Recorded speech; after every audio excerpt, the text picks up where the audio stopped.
I'm the executive director of the Dockery Farms Foundation.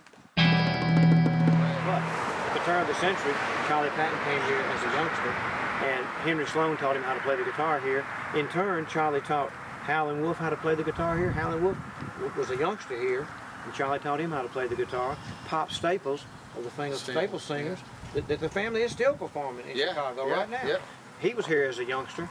Both of them learned how to play the guitar from Charley, got on the Peavine train, and within 2 or 3 days was in Chicago. And were able to transfer that music that they just learned here almost instantly. These coins were what they call plantation scrip, or commissary money, some people call it. But a lot of these plantations had so many people working for them that I'm assuming it was hard to have that much cash to pay people, and so they would make their own money and pay them with this. Now, Mr. Will Dockery realized fairly soon after he started making this that if he only made it good at his commissary, then the people could be taken advantage of.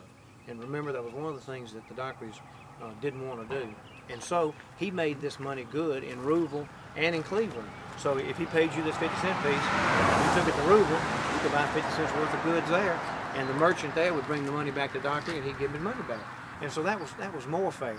Now, none of us, I think, would want to say or think that everything was perfect in the Delta during those times. There were all kind of hard, bad things happening here, just like they do all over the world today. But Mr. Dockery tried hard to make it fair for them.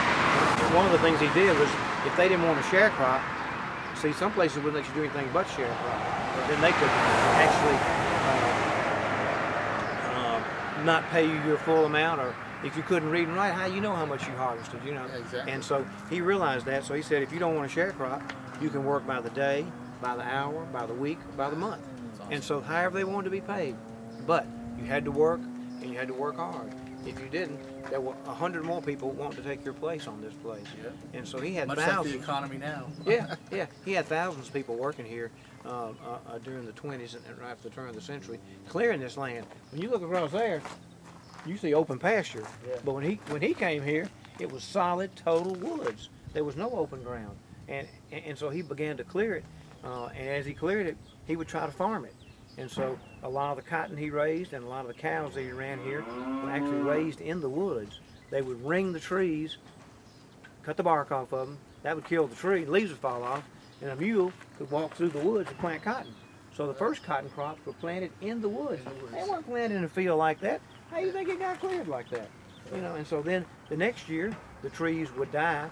They'd lean the limbs up against the tree and set it on fire. They said in 1915 in Cleveland, anytime you turned east at night, it looked like the whole world was on fire. Because he was burning thousands of acres at one time. And that's the way they cleared the land. It's fire.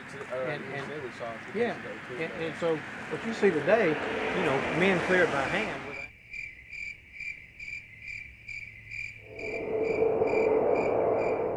You realize that Olympic athletes burn anywhere from 10 to 12,000 calories a day. 10 to 12,000 calories. You see what 2,000 calories does. 10 to 12,000. That's what these men were burning here every day. And so they were working from daylight to dark and burning those calories like that. That's one of the reasons he had to build the train.